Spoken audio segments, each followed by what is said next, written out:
Di tengah keheningan malam yang paling pekat, saat semua mata tertutup rapat, K.H. Abdurrahman Wahid atau Gus Dur justru memulai perjalanan yang tidak masuk akal bagi nalar manusia. Beliau berhenti di makum-makum tua yang tak bernama, berdiri di depan nisan yang telah hancur, dan memulai sebuah percakapan. Banyak yang bertanya, apakah Gus Dur benar-benar sedang berbicara dengan mereka yang sudah tiada? Ataukah ini adalah sebuah rahasia besar yang sengaja disembunyikan dari kita semua? Selamat datang di kisah yang akan mengubah cara Anda memandang hidup dan mati. Namun sebelum kita masuk ke dalam misteri dialog gaib sang guru bangsa, saya ingin berhenti sejenak untuk mendoakan Anda yang sudah meluangkan waktu mengklik video ini. Semoga Allah yang Maha Kuasa membukakan pintu-pintu langit, melimpahkan keberkahan, dan memurahkan rezeki Anda sekeluarga dengan cara yang tidak disangka-sangka. Jika Anda mengamini doa tulus ini, silakan tulis amin di kolom komentar. Mari kita saling mendoakan dalam kebaikan,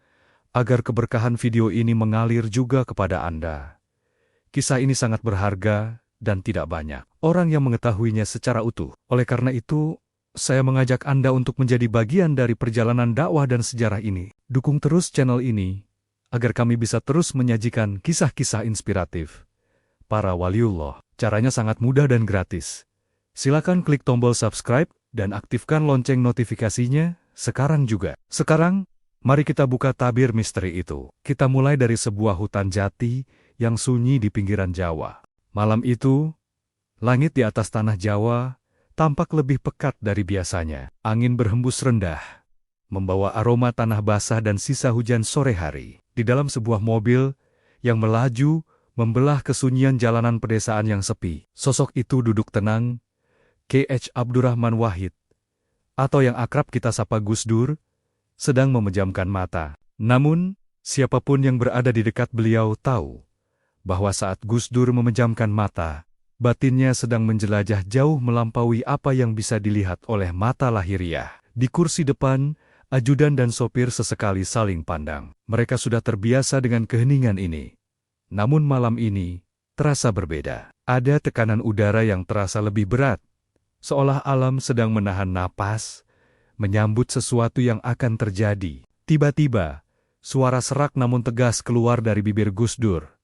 Berhenti, perintahnya singkat. Sopir tersentak, menginjak rem dengan perlahan, agar tidak mengagetkan sang guru bangsa. Di kanan kiri mereka hanya ada pohon jati yang menjulang tinggi, dan semak belukar yang rimbun. Tidak ada rumah penduduk, tidak ada lampu penerangan jalan. Hanya ada sebuah jalan setapak kecil yang hampir tertutup rumput ilalang, mengarah ke sebuah gundukan tanah di kejauhan yang dinaungi pohon Kamboja tua. Sang ajudan memberanikan diri bertanya, "Gus, ini di tengah hutan. Mau apa kita berhenti di sini?" Gus Dur hanya tersenyum tipis, senyum yang sulit diartikan, lalu menjawab pelan, "Ada yang memanggil saya." Beliau sudah menunggu terlalu lama di sana. Ajudan itu merinding. Ia tahu betul bahwa Gus Dur bukan orang sembarangan. Bagi banyak orang, Gus Dur adalah presiden. Bagi yang lain beliau adalah kiai. Namun bagi mereka yang dekat, Gus Dur adalah pemegang rahasia langit yang sering kali melakukan hal-hal di luar nalar manusia biasa. Dengan langkah perlahan, Gus Dur dipapah menuju makam tua yang tampak tidak terurus itu. Makam itu sepi, sunyi, dan terasing dari dunia luar. Tidak ada nisan mewah, hanya batu kali yang sudah berlumut sebagai penanda. Begitu sampai di depan makam, Gus Dur meminta ajudannya untuk mundur beberapa langkah. "Biarkan saya sendiri," ucapnya. Di bawah temaram cahaya bulan yang sesekali tertutup awan mendung, sebuah pemandangan ganjil terjadi. Sang ajudan, dari jarak beberapa meter, melihat Gus Dur, mulai menggerakkan bibirnya. Awalnya seperti gumaman doa biasa, namun lama-kelamaan nada bicaranya berubah. Seolah-olah Gus Dur sedang berbicara dengan seseorang yang berdiri tepat di hadapannya. Ada jeda di setiap kalimatnya, seolah beliau sedang mendengarkan jawaban dari lawan bicara yang tidak kasat mata. Suasana berubah menjadi sangat dingin. Suara jangkrik yang tadinya riuh, tiba-tiba senyap, benar-benar senyap. Seolah alam semesta sedang memberikan ruang bagi dialog dua dunia ini. Ajudan itu bersumpah. Dalam keremangan malam, ia melihat bayangan putih tipis yang seolah-olah duduk bersimpuh di hadapan Gus Dur. Ia mencoba mengucek matanya, menganggap itu hanyalah kabut malam. Namun bayangan itu tetap di sana, bergerak lembut mengikuti arah pembicaraan Gus Dur. Sang ajudan mendengar Gus Dur tertawa kecil, tawa khasnya yang renyah, lalu berkata, "Oh, jadi begitu masalahnya? Jangan khawatir. Nanti saya sampaikan kepada mereka yang masih hidup."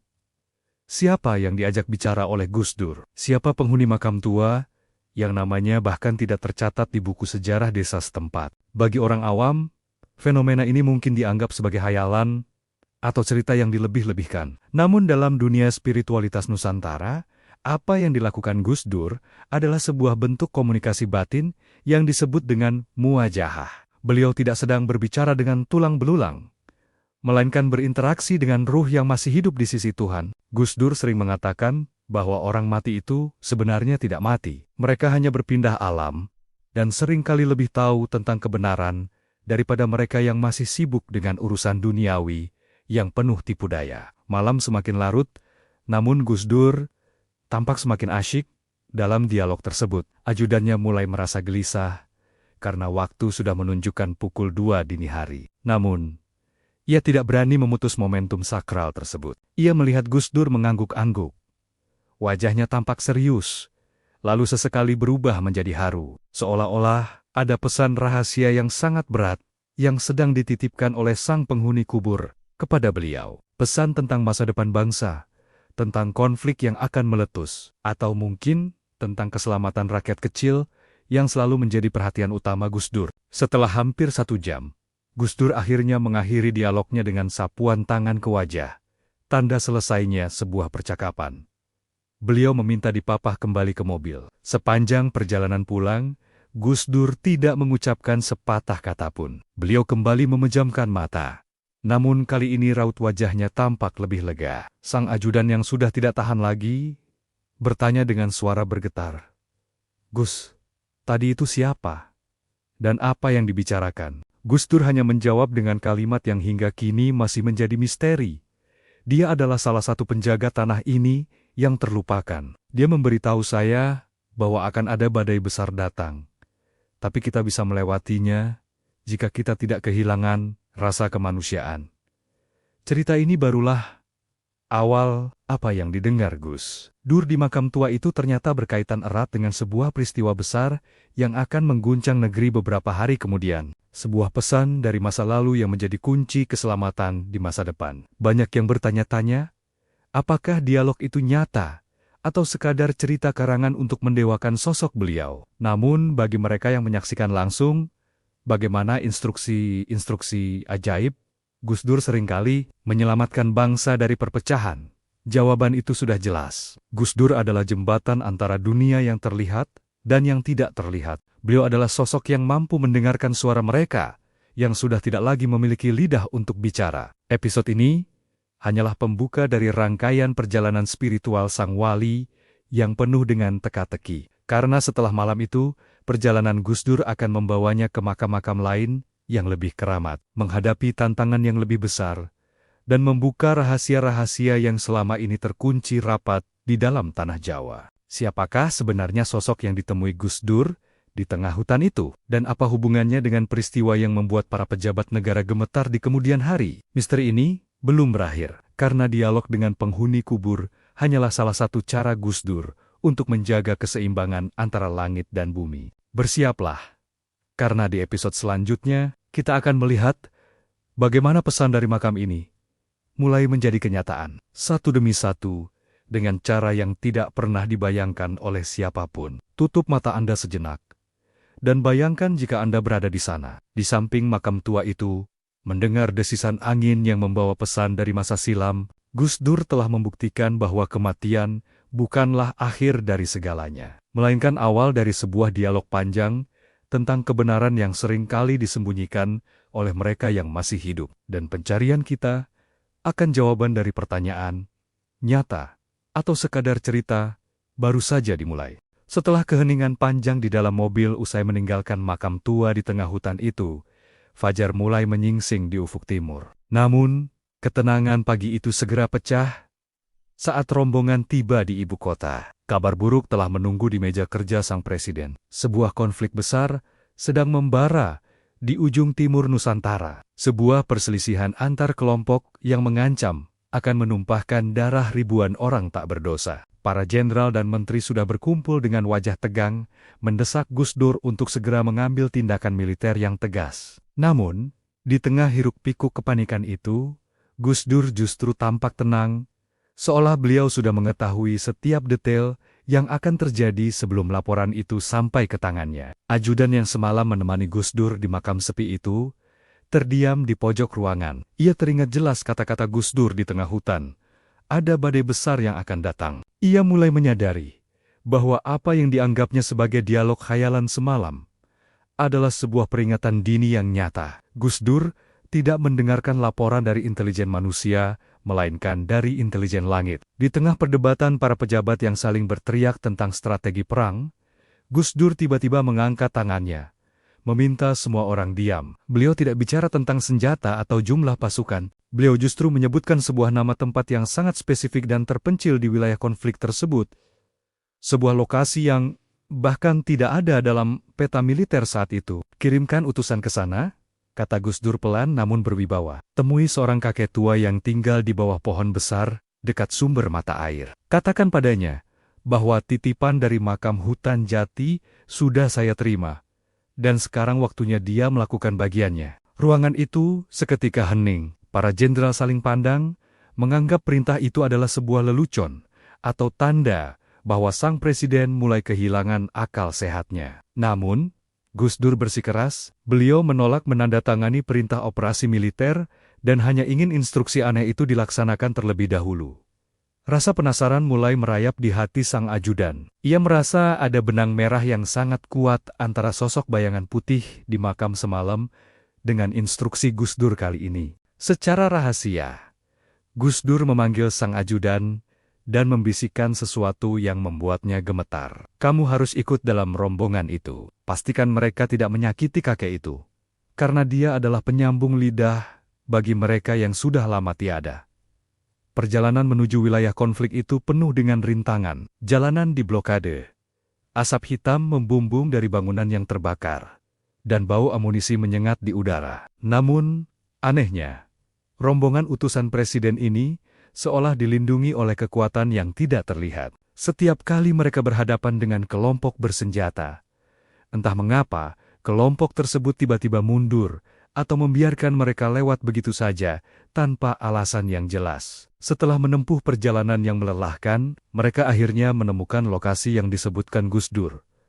Sebuah mata air yang jernih di tengah daerah yang kering kerontang. Di sana, duduk seorang kakek tua yang tampak sangat renta, namun memiliki sorot mata yang tajam dan menembus jiwa. Begitu melihat sang ajudan, kakek itu tersenyum seolah sudah menunggu kedatangan mereka sejak lama. Dia sudah bicara dengan penghuni makam di hutan jati itu.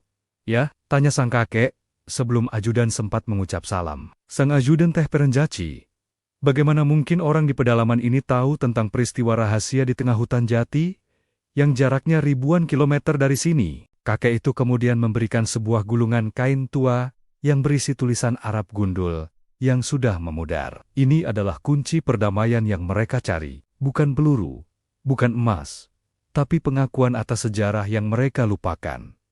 Ucap sang kakek. Ternyata, akar dari konflik besar ini adalah sebuah sengketa, tanah adat, dan makam leluhur yang dikeramatkan oleh kedua belah pihak yang bertikai, namun telah dirusak oleh kepentingan perusahaan besar. Pesan dari penghuni kubur yang diterima Gus Dur semalam adalah sebuah peringatan bahwa bumi sedang marah karena tempat peristirahatan para wali di sana telah dinistakan. Dialog gaib yang dilakukan Gus Dur di episode pertama kini mulai menampakkan wujudnya dalam bentuk solusi nyata. Gus Dur memahami bahwa terkadang masalah di dunia ini tidak bisa diselesaikan hanya dengan logika manusia, karena ada akar spiritual yang tertanam jauh di bawah tanah. Begitu pesan dari kakek itu dibawa kembali ke Jakarta, Gus Dur segera mengambil langkah yang mengejutkan. Beliau memerintahkan penghentian seluruh aktivitas industri di wilayah sengketa tersebut, dan meminta kedua kelompok yang bertikai untuk duduk bersama, melakukan ziarah massal ke makam leluhur,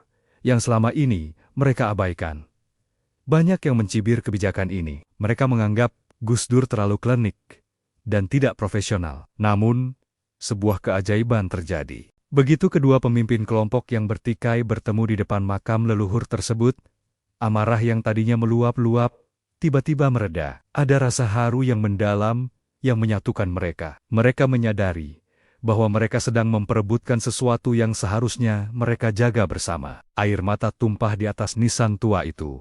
Dan seketika itu juga, kesepakatan damai tercipta tanpa perlu satu butir peluru pun diletuskan. Ajudan Gus Dur hanya bisa terpana melihat hasil dari dialog gaib tersebut. Ia kini paham bahwa Gus Dur adalah seorang dirigen yang sedang memainkan simfoni antara dua alam. Namun, ujian bagi Gus Dur belum selesai. Keberhasilannya mendamaikan konflik dengan cara-cara yang tidak masuk akal ini justru membuat musuh-musuh politiknya semakin gerah. Mereka mulai menyusun rencana untuk menjatuhkan Gus Dur dengan tuduhan menggunakan ilmu hitam atau menyebarkan ajaran sesat. Gus Dur sendiri hanya menanggapi tuduhan itu dengan tawa khasnya. Beliau tahu bahwa orang-orang yang hanya menggunakan logika lahiriah tidak akan pernah bisa memahami bahasa langit. Namun, di balik tawanya, ada kesedihan yang mendalam. Beliau tahu bahwa tugasnya sebagai penyambung lidah antara penghuni kubur dan penduduk bumi semakin berat. Tantangan berikutnya bukan lagi datang dari daerah konflik, melainkan dari dalam istananya sendiri, di mana pengkhianatan mulai tumbuh seperti jamur di musim hujan. Episode ini ditutup dengan sebuah adegan di mana Gus Dur kembali duduk sendiri di beranda istana saat malam hari. Beliau tampak sedang memegang tasbih sambil menatap ke arah luar, ke arah kegelapan malam yang luas. Beliau berbisik pelan, seolah sedang menjawab sebuah suara yang hanya bisa didengar olehnya. Ya, saya tahu. Waktunya memang hampir tiba. Namun, biarkan saya menyelesaikan satu amanah lagi sebelum saya pulang ke rumah yang kalian siapkan. Siapakah yang sedang berbicara dengan Gus Dur di beranda istana? Apakah ini pertanda bahwa masa jabatannya sebagai presiden akan segera berakhir? Ataukah ada pesan kematian yang mulai mendekat? Rahasia di balik dialog gaib ini akan semakin mendalam, membawa kita pada kenyataan bahwa Gus Dur tidak pernah benar-benar sendirian dalam mengambil setiap keputusan penting bagi bangsa ini. Di balik sosoknya yang sederhana, ada pasukan ruhani yang selalu mendukungnya, yang identitasnya akan mulai terungkap di episode berikutnya. Dramatika ini mengajarkan kita bahwa dunia ini memiliki lapisan-lapisan yang tidak semua orang bisa menembusnya. Dan bagi Gus Dur, berdialog dengan penghuni kubur adalah cara beliau untuk tetap rendah hati, mengingatkan diri sendiri bahwa kekuasaan di dunia hanyalah sementara kehidupan di alam sana adalah keabadian yang sesungguhnya. Bersiaplah untuk episode ketiga, di mana kita akan melihat bagaimana Gus Dur menghadapi fitnah besar yang menyerang sisi spiritualnya, dan bagaimana beliau menggunakan humornya sebagai senjata terakhir untuk menyingkap tabir kemunafikan. Kabar tentang keberhasilan Gus Dur mendamaikan konflik di timur Nusantara melalui petunjuk misterius dari makam tua segera menyebar ke seluruh penjuru negeri. Namun, alih-alih mendapatkan apresiasi mutlak, hal ini justru memicu gelombang skeptisisme di kalangan kaum rasionalis dan lawan politik di ibu kota. Di sebuah ruang rapat yang megah dan dingin, sekelompok tokoh berpengaruh berkumpul. Mereka menyebut tindakan Gus Dur sebagai kemunduran nalar dan praktik klinik yang tidak pantas dilakukan oleh seorang kepala negara. Mereka tidak percaya pada dialog gaib atau pesan dari penghuni kubur. Bagi mereka, itu hanyalah taktik politik atau, lebih buruk lagi, sebuah delusi. Ketegangan mencapai puncaknya ketika seorang tokoh intelektual ternama yang dikenal sangat sinis terhadap hal-hal spiritual menantang Gus Dur secara terbuka dalam sebuah pertemuan formal. Dengan nada meremehkan, ia bertanya di hadapan banyak orang,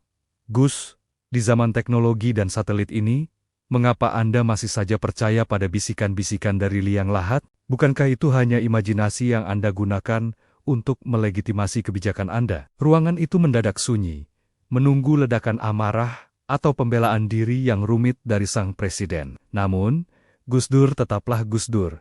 Beliau hanya memperbaiki posisi duduknya, lalu tersenyum sangat lebar hingga matanya menyipit. Dengan suara santai yang justru membuat suasana semakin mencekam, beliau menjawab, "Sampean itu ibarat orang yang berdiri di depan pintu yang terkunci, tapi marah-marah karena tidak bisa melihat apa yang ada di dalam ruangan. Masalahnya, bukan karena ruangannya kosong, tapi karena sampean tidak punya kuncinya. Dan kunci itu namanya keimanan dan kerendahan hati. Tokoh intelektual itu mendengus, menuntut bukti nyata yang bisa diterima oleh akal sehat. Malam harinya, sebuah peristiwa ganjil terjadi di lingkungan istana. Ajudan yang setia mendampingi Gus Dur sejak dari hutan jati, merasa suasana di sekitar kamar presiden menjadi sangat asing. Ada suara sayup-sayup seperti ribuan orang yang sedang melantunkan dzikir. Namun ketika ia memeriksa halaman, tidak ada satu orang pun di sana. Ia masuk ke ruang kerja Gus Dur dan menemukan beliau sedang duduk diam, menatap sebuah kursi kosong di hadapannya. Wajah Gus Dur tampak sangat serius. Keringat dingin bercucuran di dahinya, seolah beliau sedang berdebat hebat dengan seseorang yang tidak terlihat. Tiba-tiba, Gus Dur memanggil ajudannya. "Ambilkan kertas dan pulpen, tulis apa yang saya katakan sekarang," perintahnya dengan suara yang bergetar, namun penuh penekanan. Gus Dur mulai mendiktekan daftar nama, tanggal lahir, dan sebuah rahasia besar yang terkubur puluhan tahun silam tentang tokoh intelektual yang tadi siang menghinanya. Informasi itu sangat detail, termasuk tentang sebuah surat wasiat yang disembunyikan di bawah lantai rumah tua di pinggiran kota yang bahkan pemilik rumahnya pun tidak tahu. Ajudan itu menulis dengan tangan gemetar, menyadari bahwa ini adalah informasi yang tidak mungkin didapatkan dari agen intelijen manapun di dunia ini. "Besok pagi, panggil orang yang kemarin bertanya itu. Berikan kertas ini padanya," kata Gus Dur sambil menyandarkan punggungnya yang tampak kelelahan. Keesokan harinya, pertemuan empat mata terjadi. Sang tokoh intelektual datang dengan penuh rasa percaya diri, menyangka akan diberikan penjelasan logis yang selama ini ia tuntut. Namun, begitu ia membaca baris demi baris di kertas tersebut, wajahnya yang tadinya kemerahan karena sombong, berubah menjadi pucat pasi seputih kapas. Tangannya mulai gemetar hebat, dan kertas itu jatuh ke lantai.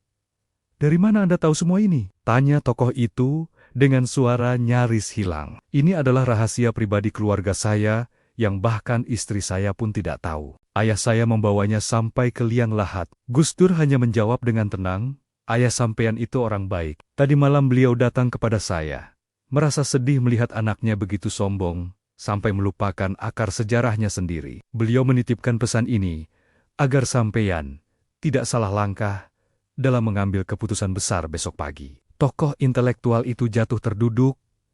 Kesombongan rasionalitasnya hancur berkeping-keping dalam sekejap. Ia menyadari bahwa di atas logika manusia, ada lapisan kenyataan lain yang hanya bisa diakses oleh mereka yang memiliki kejernihan jiwa. Peristiwa ini menjadi bukti bagi lingkaran dalam istana bahwa dialog gaib Gus Dur bukanlah sekadar cerita, melainkan sebuah metode observasi spiritual yang melampaui batas ruang dan waktu. Namun, kemenangan spiritual ini justru mengundang bahaya yang lebih besar. Para pengkhianat yang merasa terancam dengan kemampuan tembus pandang Gus Dur mulai bergerak di bawah tanah.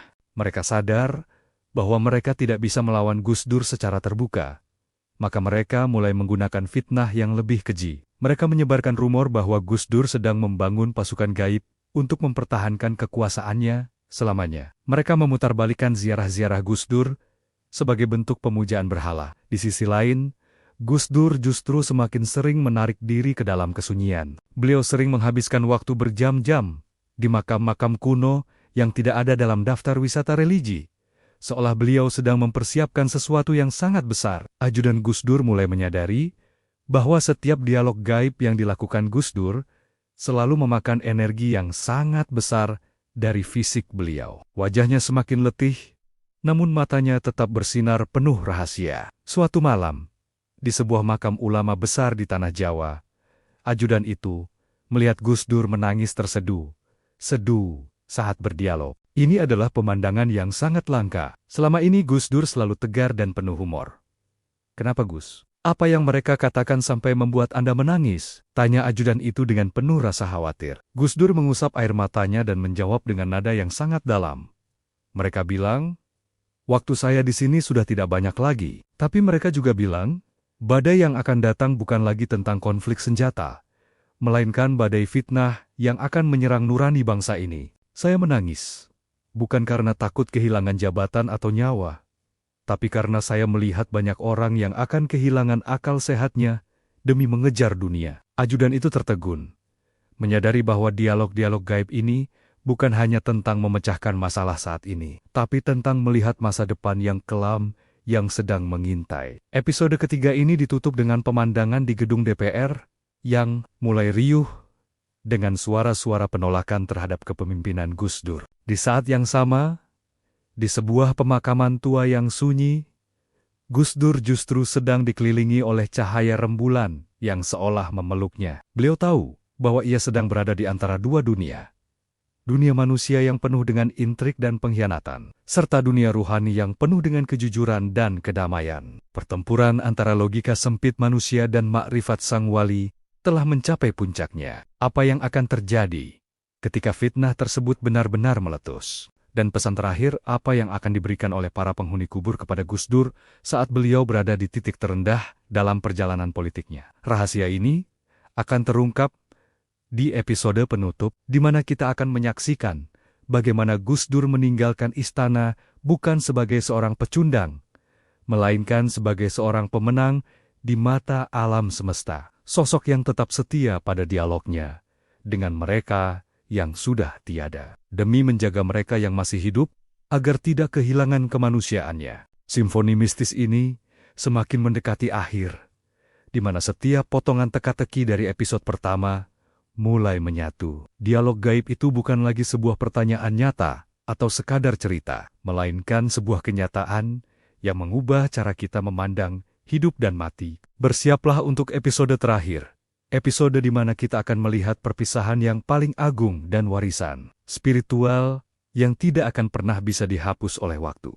Badai yang diramalkan oleh para penghuni kubur itu akhirnya benar-benar tiba di depan pintu istana. Suasana Jakarta mencekam, dipenuhi oleh hiruk-pikuk politik yang haus akan kekuasaan. Di dalam gedung parlemen, suara-suara lantang menuntut Gus Dur turun dari jabatannya semakin menggema. Namun di dalam istana, suasananya justru berbanding terbalik. Keheningan yang sakral menyelimuti setiap sudut ruangan. Gus Dur duduk di kursi kebesarannya. Namun, pikirannya tidak lagi tertuju pada kursi kayu itu. Tatapannya kosong namun dalam, seolah beliau sedang melihat sebuah perpisahan yang sudah digariskan oleh takdir yang jauh lebih tinggi dari sekadar jabatan presiden. Ajudan yang telah mengikuti perjalanan spiritual ini sejak malam di hutan jati itu masuk dengan langkah gontai. Ia membawa laporan bahwa massa mulai mengepung istana dan tekanan politik sudah tidak terbendung lagi. Namun, ia tertegun melihat Gus Dur sedang tersenyum sendirian sambil mengangguk-angguk kecil. "Gus, semua orang sedang panik. Kenapa Anda malah tersenyum?" tanya ajudan itu dengan suara parau karena menahan tangis. Gus Dur menoleh perlahan, raut wajahnya tampak sangat tenang, jauh lebih tenang daripada saat beliau pertama kali berdialog di makam tua itu. "Kamu tahu, tadi mereka datang lagi," ucap Gus Dur lirih. "Siapa Gus?" tanya ajudan itu meskipun ia sudah tahu jawabannya. "Para sesepuh yang kita datangi dulu. Mereka bilang, tugas saya di sini sudah cukup. Mereka sudah menyiapkan tempat yang lebih luas daripada istana ini. Tempat di mana tidak ada lagi fitnah, tidak ada lagi pengkhianatan. Mereka bilang, pulanglah dengan kepala tegak, karena kamu tidak pernah mengkhianati kemanusiaan demi kekuasaan." Ajudan itu jatuh bersimpuh. Air matanya tumpah. Ia menyadari bahwa dialog gaib yang selama ini dilakukan Gus Dur bukan hanya untuk menyelamatkan negara dari konflik, tapi juga untuk mempersiapkan kepulangan beliau sendiri menuju keabadian. Gus Dur kemudian meminta ajudannya untuk mengambilkan celana pendek dan kaos oblong. Di tengah ketegangan luar biasa di mana dunia menanti sebuah pidato perlawanan yang penuh amarah, Gus Dur justru muncul di balkon istana dengan pakaian yang sangat sederhana, melambaikan tangan kepada rakyatnya dengan senyum tanpa beban. Itu adalah sebuah pesan bisu, namun menggelegar kepada para penghuni dunia, bahwa jabatan hanyalah titipan yang bisa dilepas kapan saja, seperti melepas pakaian. Dialognya dengan para penghuni kubur telah mengajarkan satu hal paling berharga tentang makrifat, yaitu melepaskan keterikatan pada dunia saat dunia justru sedang memujanya. Malam sebelum benar-benar meninggalkan istana, Gus Dur meminta dibawa ke makam ayahnya dan kakeknya, K.H. Hashim Asy'ari, dan K.H. Wahid Hashim. Di sana, dalam kesunyian malam yang dingin, terjadi dialog terakhir yang paling emosional. Ajudan melihat Gus Dur bersujud sangat lama di atas tanah makam tersebut. Tidak ada kata-kata yang terucap. Namun udara di sekitar makam terasa bergetar hebat. Ada rasa damai yang merasuk ke dalam tulang. Seolah seluruh penghuni bumi dan langit sedang memberikan hormat terakhir kepada sang wali yang akan segera kembali ke asal muasalnya. Setelah keluar dari istana, kesehatan Gus Dur perlahan menurun. Namun kekuatan spiritualnya justru semakin memancar. Banyak orang yang datang menemuinya melaporkan fenomena aneh. Ada yang melihat Gus Dur berada di beberapa tempat berbeda di saat yang sama. Ada pula yang bermimpi didatangi beliau untuk diberikan nasihat yang sangat personal. Dialog gaib itu tidak lagi terbatas pada makam. Seolah-olah Gus Dur sendiri sudah menjadi bagian dari alam barzah saat kakinya masih menginjak bumi. Beliau seringkali berbicara tentang kematian dengan nada yang penuh kerinduan, seperti seorang pengembara yang sudah melihat lampu rumahnya dari kejauhan, hingga tiba saatnya, hari yang telah diramalkan itu. Di rumah sakit, di tengah kerumunan keluarga dan santri yang menangis, Gus Dur tetap menjadi sosok yang paling tenang. Sebelum menghembuskan napas terakhirnya, beliau sempat berbisik kepada salah satu orang terdekatnya, "Tolong tuliskan di nisan saya. Di sini berbaring seorang pejuang kemanusiaan. Tidak ada gelar presiden, tidak ada gelar kiai besar, hanya pejuang kemanusiaan." Itu adalah pesan terakhir yang beliau bawa dari dialog panjangnya dengan para ruh suci di masa lalu. Saat Gus Dur wafat, sebuah fenomena yang tidak masuk akal terjadi kembali. Jutaan orang turun ke jalan tanpa ada yang mengomandoi. Langit di atas Jombang tampak mendung namun tidak menurunkan hujan. Seolah-olah alam sedang menahan napas. Ajudan yang setia itu berdiri di dekat liang lahat. Teringat kembali pada malam pertama di hutan jati. Ia baru menyadari sekarang bahwa semua dialog gaib yang ia saksikan adalah rangkaian pelajaran tentang arti ikhlas yang sesungguhnya. Gus Dur tidak pernah berbicara dengan orang mati. Beliau berbicara dengan kehidupan yang abadi. Pertanyaan yang menjadi judul besar perjalanan ini, nyata atau sekadar cerita, akhirnya terjawab, bukan melalui logika, melainkan melalui rasa. Bagi mereka yang hanya melihat dengan mata kepala, semua ini mungkin hanyalah mitos atau kebetulan yang dramatis. Namun bagi jutaan orang yang merasakan kedamaian dan keadilan dari setiap keputusan misterius Gus Dur, semua itu adalah kenyataan yang lebih nyata dari dunia itu sendiri. Gus Dur telah membuktikan bahwa seorang pemimpin yang sejati adalah dia yang mau mendengarkan suara-suara yang terabaikan, baik suara rakyat yang masih hidup, maupun suara sejarah yang sudah terkubur. Gus Dur kini telah benar-benar bergabung dengan mereka yang dulu sering beliau ajak bicara di kegelapan malam. Beliau kini telah menjadi salah satu dari penghuni makam yang namanya disebut dengan penuh hormat dan doa. Namun, dialog itu belum benar-benar berakhir. Hingga hari ini, banyak orang yang berziarah ke makamnya di Jombang merasa bahwa Gus Dur masih ada di sana, masih tersenyum, dan masih mau mendengarkan keluh kesah siapapun yang datang dengan hati bersih. Kisah ini ditutup dengan sebuah bayangan masa depan. Di suatu malam yang sunyi, mungkin akan ada sosok lain yang berdiri di depan makam Gus Dur, merasa ada getaran di udara, dan mendengar suara tawa renyah yang sangat akrab di telinga. Sebuah suara yang berkata, "Gitu aja kok repot." Dialog gaib ini akan terus berlanjut dari generasi ke generasi, selama masih ada manusia yang berani mencintai kemanusiaan di atas segala-galanya. Gus Dur tidak pergi. Beliau hanya berpindah ruangan. Dan pintunya selalu terbuka bagi mereka yang memiliki kunci bernama kerendahan hati. Warisan spiritual ini adalah cahaya yang tidak akan pernah padam oleh badai fitnah apapun. Karena pada akhirnya, kebenaran tidak butuh pembelaan yang rumit. Ia hanya butuh seorang saksi yang jujur. Dan Gus Dur adalah saksi abadi tentang bagaimana langit dan bumi bisa bersatu dalam pelukan seorang manusia yang tulus. Selamat jalan, Sang Guru Bangsa. Dialogmu kini telah menjadi abadi di sisi Sang Khalik. Namun gema suaramu akan terus membimbing kami di dunia yang seringkali kehilangan arah ini.